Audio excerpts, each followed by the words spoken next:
Hello, and welcome to another episode of Writing in Cars with Books. I'm Jaclyn. And I'm Phillip. And today we're going to be discussing Acid Box by Sara, Kenney, and various artists are James Devlin, Emma Vieceli, and Grix. There's 3 different artists. One for chapters 1 and 2, one for chapter 3, and one for chapter 4. Huh. Very interesting. But Sara Kenney wrote the whole thing and is published by Avery Hill, one of our favorite small publishers from across the pond. Dun, dun, dun. So, what is it about, you may ask? I did ask. What is it about? It's about acid. Oh, well, there you go. Okay. Jade just wants to party, but how is she supposed to enjoy herself when the world around her is falling apart? That's a great question, Jade. It's 2026. Wow, year 2. And Jade's out clubbing in Glasgow when she runs into a trio of mysterious women in the toilets. It's true. It happens. They tell her they're liminals, guardians of the portals that let you travel through space and time. They give Jade something called an acid box and tell her she needs to use it to avert a global disaster. But the acid box is broken, and Jade must travel back to 1994. Shoo! That's so far. Oh, that was so long ago. In a quest to fix it. As she tries to change the future, the work and pressure of making friends and saving the world might just prove to be too much for her messy and imperfect brain. A celebration of rave culture through history, Acid Box explores what it means to be human, balancing joy and anger, scientific theory and creative response, the unbearable weight of responsibility, and the drive to make change. This book shows how exhausting and exhilarating it all can be. The end. That's true. All of that's true. All of that is true. So, my initial impression of this book was we'd be time traveling while on acid, and while that is true, I thought that time travel was going to be like a side effect of the acid. That's not what this was. No. It is nowhere near that. But my first impression was pretty close, just not close at all. But I also liked this more than I thought I would. So there's that. What did you think? She put a lot of effort into investigating this book, is all I'm saying. The research that was used in this book was phenomenal, as far as like the history and what was going on, and then even the rave culture.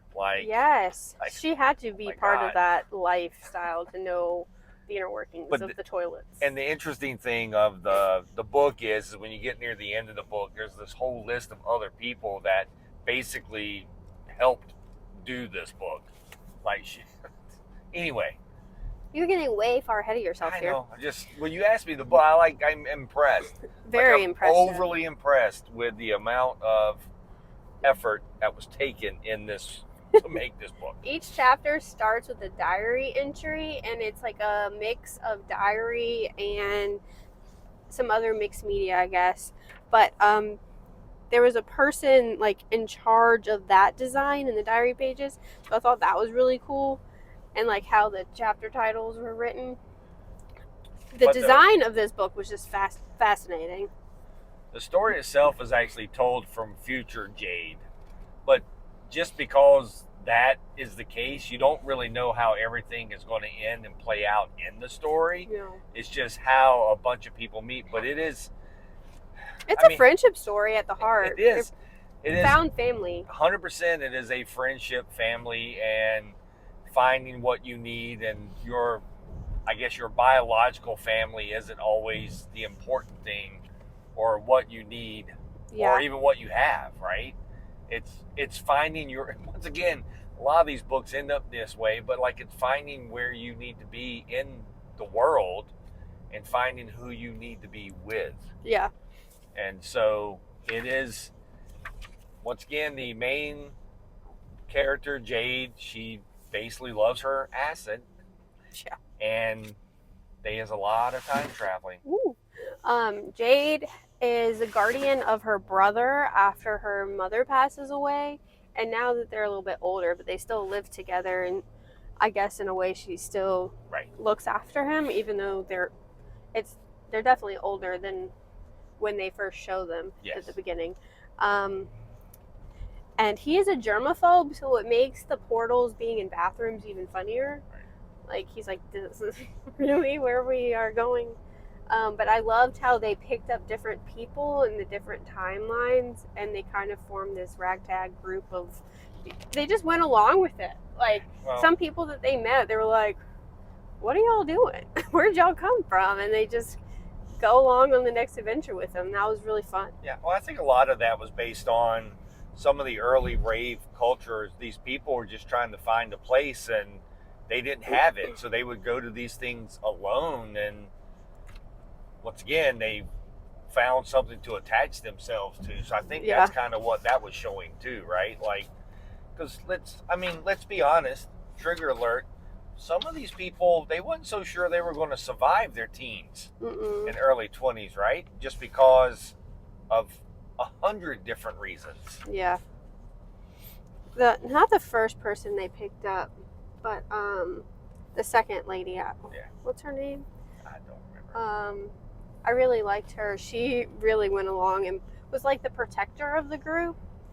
And then one of them was, she played dumb, but she was actually pretty smart. And she was in control of the acid box before Jade was, but she lost one of the buttons. Right. Well, all of them were pretty smart, but once again, once you get beaten down enough. Yeah. I think Jade was the only one really on drugs. But I'm not sure. There's a lot of other people on drugs. But the whole premise of the book is she needs to fix the acid box, get all the dials back, fix the acid box, and stop a tsunami in the year 2026 that's going to kill 1.2 million people. And her brother has nightmares about this tsunami and the mean man. Is that what he was called? I don't think that's what he was called, but the man and his nightmares. Right. Yeah. But anyway. But that's the whole point. But there's so much more. So much more. The book at the heart is about the rave, how the rave scene was throughout the years, which is they hit through the time travel.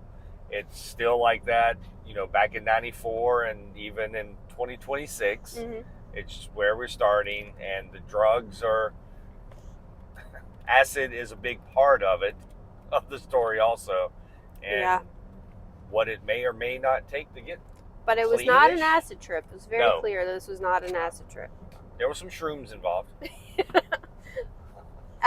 This much of the book is bonus material, and it is almost like, I don't even know how to describe it. It was all the research. Yeah. It was all the research that was done for the book.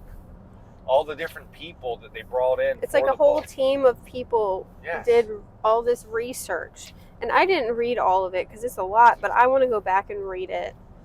But then there's also comics that they had some youth do. There's several different other comics in the back. You read a few of them. What were they about? I don't remember. They were just quick little... Were they related to the story? Or something. No, not really. They were not really related. They were not to the story. It was just, some of it was about their research of like rave scenes and stuff. Wasn't about this story. So she took the research and then made her book. It's so cute. But it was really a whole team came together to make this book, and it worked. It's a success in my eyes. Yes. Yeah, I enjoyed the book. I wasn't really sure how I was going to like it being basically four parts with three different artists, but the changing of the art styles was so similar that it didn't throw me off at all. If you had not told me that it wasn't the same artist throughout, I probably wouldn't have noticed. Not really. So like it was the character designs maybe switch a little bit, but it's so subtle. Yeah, they did.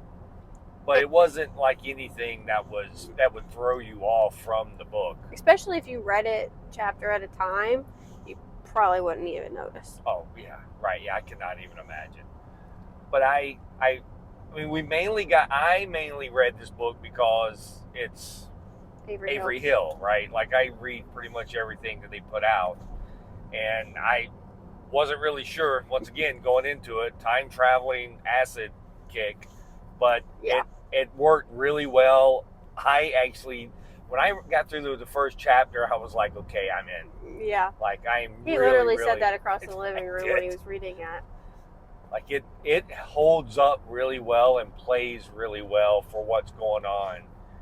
And you know, sometimes people make mistakes, but it's what you do after that mistake that's important. Yeah. And I think this book also shows you that. Yes. There's a lot going on. No spoilers in this discussion because I was really surprised. So was I. I'll be honest, I kind of pick up on some stuff, and on this one here, I really didn't see the, I guess the last chapter was really an ending and then kind of like an epilogue. It didn't say epilogue, but there was like a 10 years later bit. There was multiple 10-year later bit. Yeah. Like it jumped like to 36 and then 56, I think. 2036 and 2056. So we get a couple. 2054 was 54, okay. Was the end. It was close. 2027, so like a year later, and then 2028. Yeah. So you do get like a epilogue type. Right. Which works really well. It puts in perspective more of how the time travel stuff works. Yeah. And how it keeps going. Potentially meeting different versions of yourself would be fascinating to me. But we both recommend Acid Box by Sara Kenney. It's published by Avery Hill. You can order this through your local comic shop or directly from Avery Hill. They have a, I guess, warehouse stateside because I ordered it directly from them and it shipped from Washington State. So I'm assuming they have a stateside warehouse or something. Well, they're distributed now through a Lunar, so it's easier. It's easier to get through your. Well, I ordered this before they made that announcement. I understand that. I'm just saying it's easier to get it now. It's easier to get now, so you should go get a copy and go on an acid trip. Yep. Woo! We do not condone you going on an acid trip. A figurative one, or not a literal. Okay, a literary one, not a literal one. Does that make sense? Does that make any sense? Okay. We'll see you next time. Bye. Bye.